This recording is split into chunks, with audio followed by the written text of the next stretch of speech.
достар, біз ары қарай видеомызды жалғастырамыз.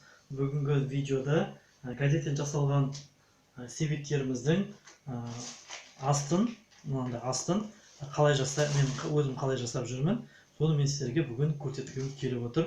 Ол ғаламторда қалай жасалу жолы көрсетілген, бірақ мен өзіме ыңғайлы түрін сіздерге қолайлы түрін көрсетемін.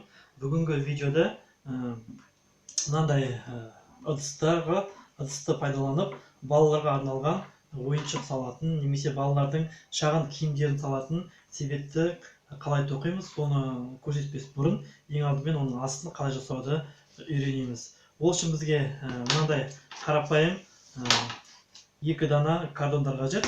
Картондарды алу үшін өзімізге керекті ыдысымызды өлшеп қиып аламыз.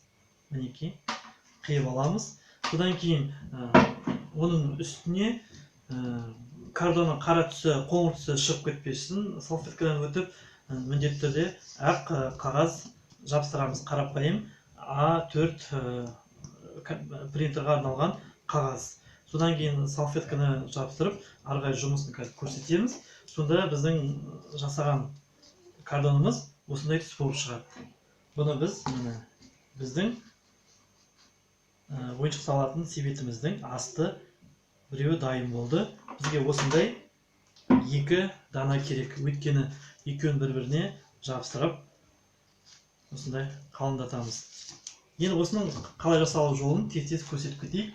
Бізге ол үшін қажет ас үйге арналған пленка және ас үйде пайдаланатын ақ қағаз және салфеткалар.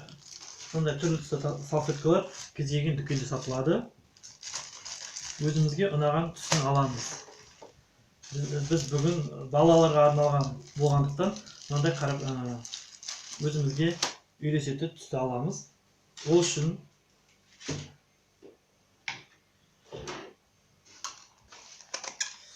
алдымен салфеткамыз қыржықтары кету үшін міндетті түрде үтіктеп аламыз.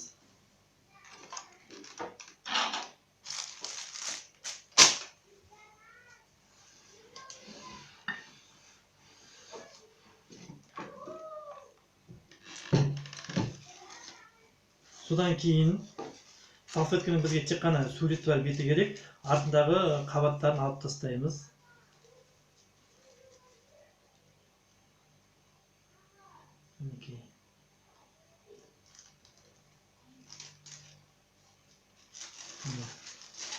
Бір қабатын алдық.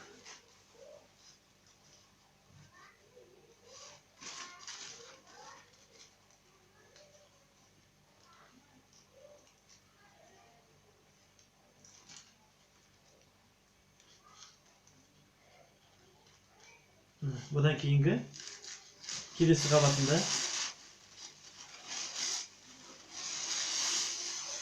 алып тастадық. Бізге тек қана жұқа бір қабаты ғана қалды. Бізге ең керектісі осы. Бұдан кейін ақ қағазымызды аламыз. Бұның үстіне пищевой пленкамызды жабыстырамыз. Бұл біздің пищевой пленкамыз, біздің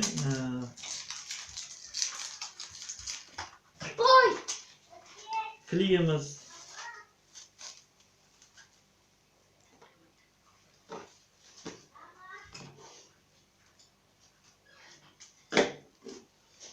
Мінекей,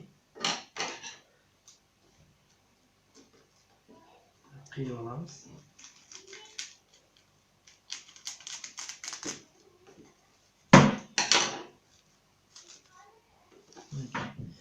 Пленкамызды жабыстырдық. Осының үстіне салфеткамызды жабыстырамыз.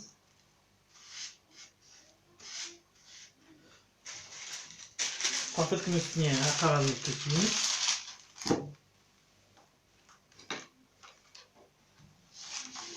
Содан кейін ыссы үтікпен барлығын түгел айналдырып шығамыз.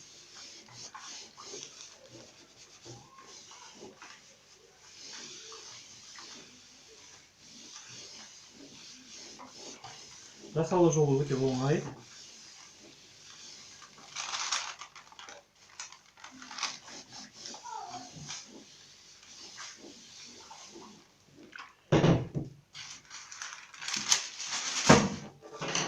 мінекей біздің картонымызға қағазымыз жабысып қалды.